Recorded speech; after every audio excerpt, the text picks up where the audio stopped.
El ermitaño urbano. ¿Cómo sobrevivir a un confinamiento solitario? Por Ian Kersen.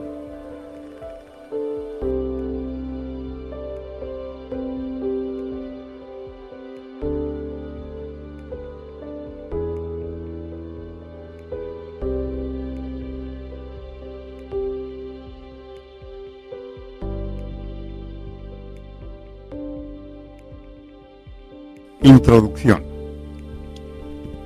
Sé que a algunos les parecerá oportunismo la publicación de este librito, que no pretende ser nada más que lo que es un relato muy sui generis de una reclusión voluntaria a la que el autor se sometió hace bastantes años, que estaba en un archivo casi perdido y que, al socaire de la tremenda actualidad que nos toca vivir, ha decidido sacar a la luz con el único y exclusivo fin de ayudar, de alguna manera, a soportar el confinamiento a que la población se ve obligada, dando un poco de esperanza a quienes, acostumbrados a las relaciones sociales cotidianas, han visto sus deseos de contacto humano relegados a la comunicación electrónica, y de manera muy especial a todos aquellos a quienes la vida ha marginado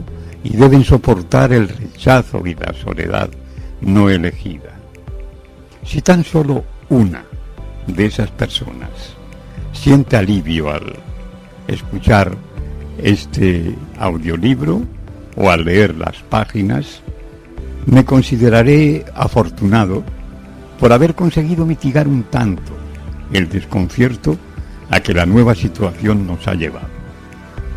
Como les digo a mis amigos y conocidos, a mí todo esto ya me pilla preparado.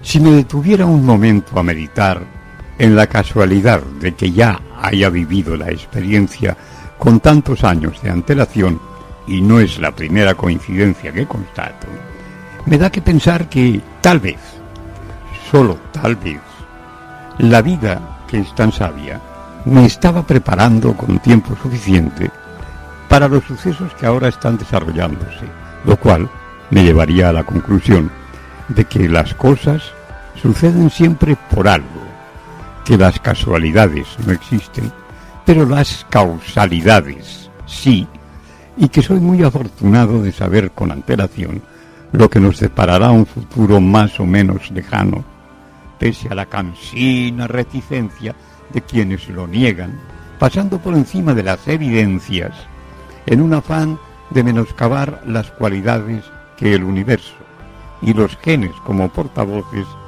han vertido en este pobre mortal. Advertencia lógica y honrada. No es un libro de autoayuda, tan solo el relato de una experiencia vital. Vamos allá. Prólogo.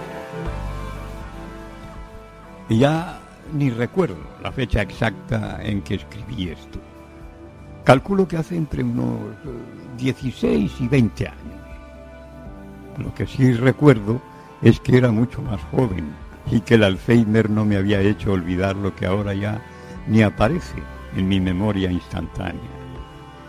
Gracias a los escritos guardados en papeles sueltos y más tarde transcritos al ordenador, he podido reubicar mi experiencia, que se ha vuelto vívida y actual, como si ayer mismo hubiese iniciado lo que transformaría de manera sensible mi modo de entendimiento racional. No pretendo justificarme, tan solo explicar cómo de la noche a la mañana me encontré encerrado en un piso de escasos metros cuadrados y cómo sobreviví a la reclusión voluntaria que todo el mundo, salvo honrosas excepciones, calificó en su día de locura, con lo que queda demostrado que hay muerte después de la vida, cosa que nunca he dudado, y que la soledad no es tan mala como pretenden pintarnos quienes se aprovechan de las situaciones para sacar tajada. Todo es cuestión de actitud.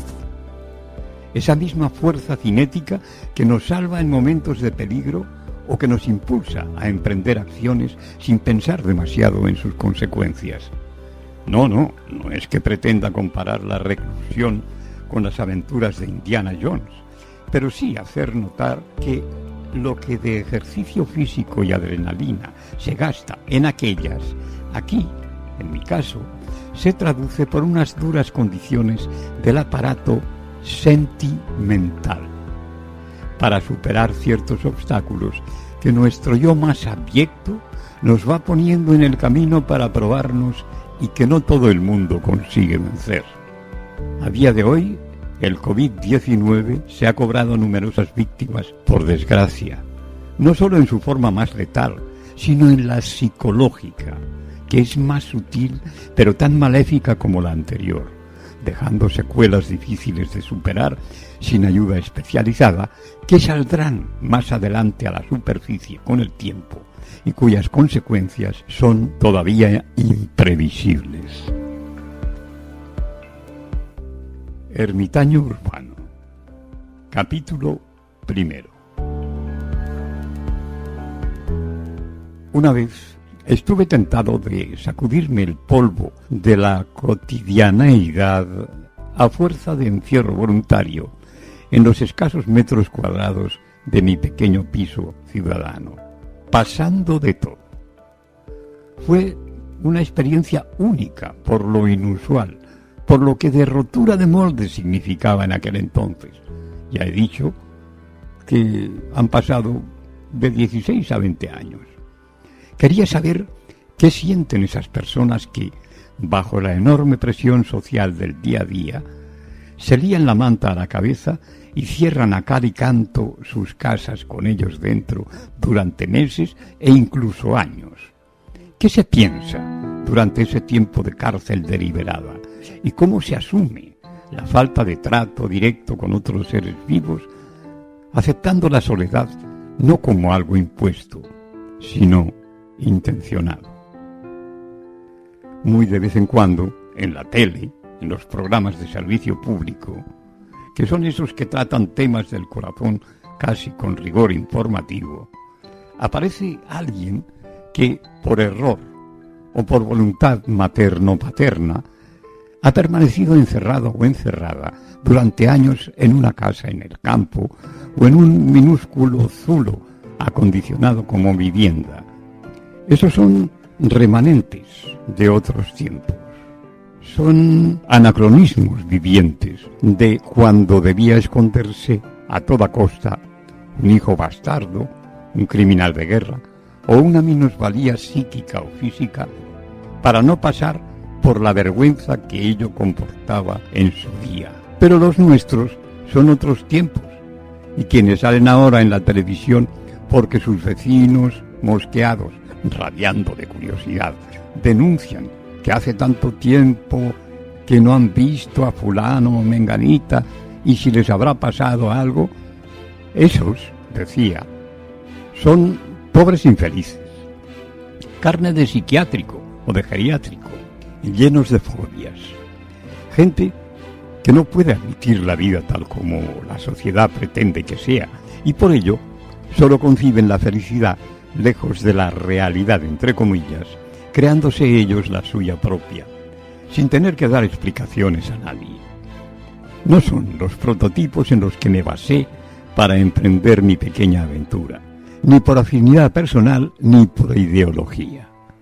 Más bien sería de buscar algún referente el personaje de Fernán Gómez en El Anacoreta, una peliculita de hace ya años.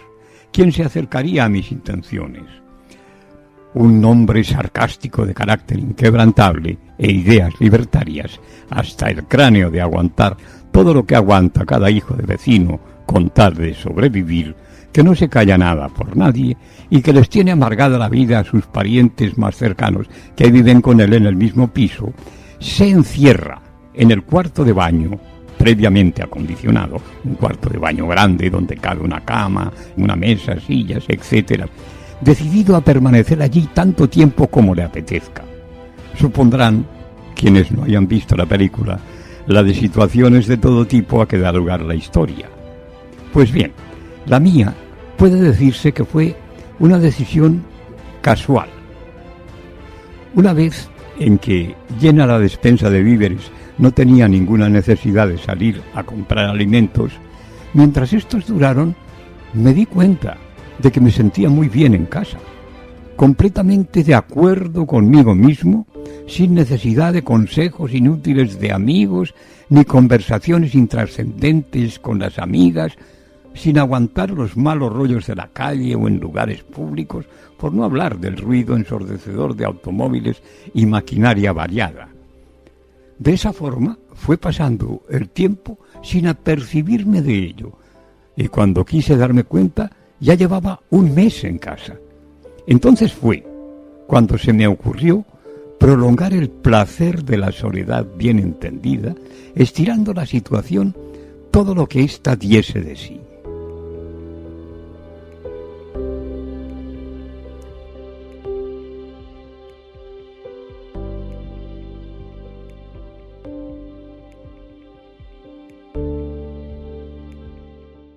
Capítulo 2. Los primeros días de encierro son cruciales para la continuidad del mismo, como pasa con el intento de abandonar el tabaco. Pero como ya dije en el capítulo anterior, cuando quise darme cuenta, llevaba un mes sin salir del piso, ni maldita la falta que me hacía. Hasta las voces de los vecinos, o debería llamarlos vocinos, me parecían irrelevantes, faltas de sentido en sus comentarios chorras, carentes de potencia en su cercana lejanía. Y no sería porque no pusieran empeño en hacerse oír, así como a sus equipos musicales puestos a toda pastilla, cuando no los golpes repetidos monocordemente una y otra y 1.000.000 de veces desde arriba, desde abajo y por ambos lados. Era como si les molestara mi actitud, como si mi encierro voluntario encendiese el interruptor de su mala leche, como si el no hacerles caso colmase el vaso de sus peores instintos. O tal vez pensaron que al no salir del piso ni relacionarme con nadie, era una presa fácil, sin escapatoria, pero no contaron con que la más poderosa arma del mundo estaba en mi cabeza, mi imaginación. A lo que íbamos. Cuando realmente empecé a tomar conciencia de mi situación fue más o menos a la 3ª semana de exilio. Mientras, las tareas domésticas y la televisión ocupaban la mayor parte del tiempo y la escritura y la música eran las válvulas de escape que me permitían aislarme totalmente del entorno. Así las cosas, iba notando como a cada día se agudizaba mi percepción, de forma que los sentidos llegaran a estar totalmente atentos a cualquier pequeña sensación, y no fue hasta mucho después que conseguí, a voluntad, ir apagando sus chips uno a uno, hasta lograr un aislamiento casi total.